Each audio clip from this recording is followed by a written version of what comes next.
So, you recently signed up and decided to play bloxfruit for the first time.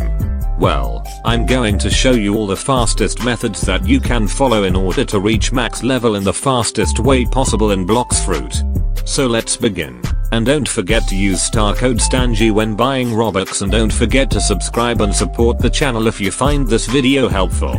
Anyway, let's get into it. So the first thing that everyone should know is to start a quest, finish the quest, and do it again and again until you hit the next island. I know this is boring, but here is the advice. I'm sure a lot of you know auto clicker, and every PC and laptop user uses it as well.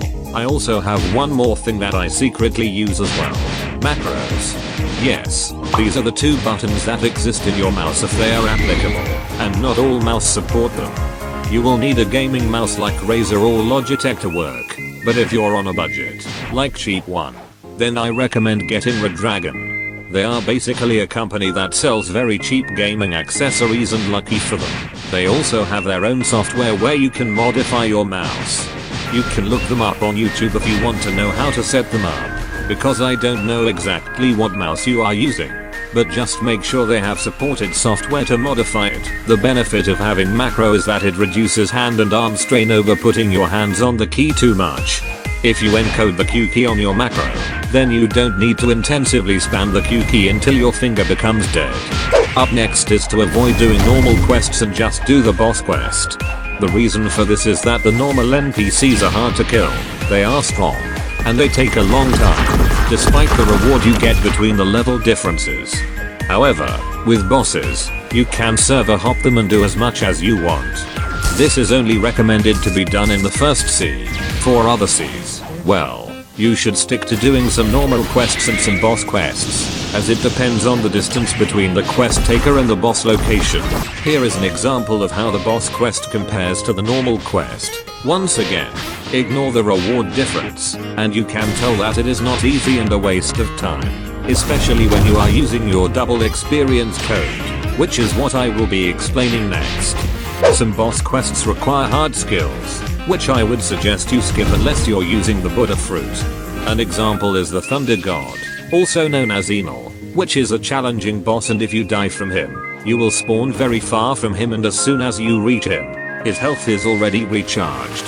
If you are currently farming levels at the Upper Sky Island, the best method is to stick to the Wasipa boss. The reason why this boss is the best for farming EXP is because he spawns very close to the quest taker, and where you normally spawn if you die, the boss is also only using the bazooka, which in my opinion is not a really detrimental weapon since it's a gun. In addition, it also saves up time as well if you have double experience activated, adding up to the boss method. I also want to point out that you should also use the wall bang technique, which only works for some boss if applicable. Up next is the double experience code, which is an astute benefit to farming levels. Also, you need to comply this whenever you are doing a boss quest. Everyone knows this, but I'm going to be real honest, most people normally used up all their codes when they reach Prison Island.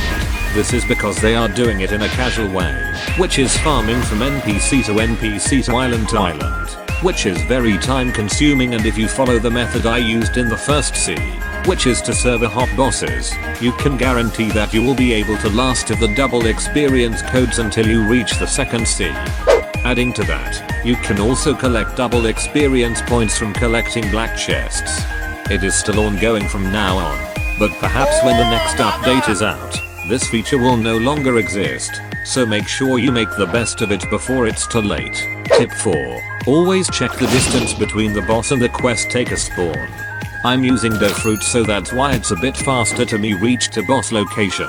But if you don't, then you should just regret doing the quest. The reason why this is important is that distance equates to time as well, and you can find this really boring if you keep on continuing with it. For example, the diamond boss in second sea spawns really far from the quest taker, and it's also a waste of time if the boss does not spawn on the server. So for this and most other quests that have NPCs or bosses spawning far, it's better to stick to the ones that are closer and more beneficial to your time in the game. Otherwise, you could have gotten bored of the game already. If the boss are way far from the normal quest NPC, then you should stick to who is more closer to the quest taker. Here are also some honorable mentions. the Buddha fruit. Yes, the common fruit that everyone knows about, which is good for grinding not just level but pretty much everything. But the issue is that it is not easy to obtain in the first sea and considered quite hard to achieve since there is no trading, but if you are able to get in first from a spin, or from the fruit dealer, or if you consider yourself a pay to win player, then you can buy it perm. Adding addition to that, the light fruit can also be helpful to grinding. The awakened flight ability can fly extremely fast and is controllable in terms of the travel abilities, and it is also equipped with a sword, which you can use as well, meaning that you can grind level and fruit at the same time. And finally, tip 5. Use the Mingrace if possible. This is not necessary but really recommended. Even if you have all the versions awakened, it is much more powerful to farm level and also mastery for your fruits or items that you need. The Mingrace insists on increasing the speed of your walking ability 10 times faster with the Mink 3 ability activated 100 times faster, which can be helpful if the NPC or boss location is really far away. But you really should have this race with either 3000 or 90 Robux to reroll. But if you don't get it, that is the reason I stated it as recommended. Anyway, that's pretty much all the tips I have if you're still farming levels in bloxfruit. If you have some of your own tips that were not featured in my video, feel free to comment down below what it is and I'll be happy to read it.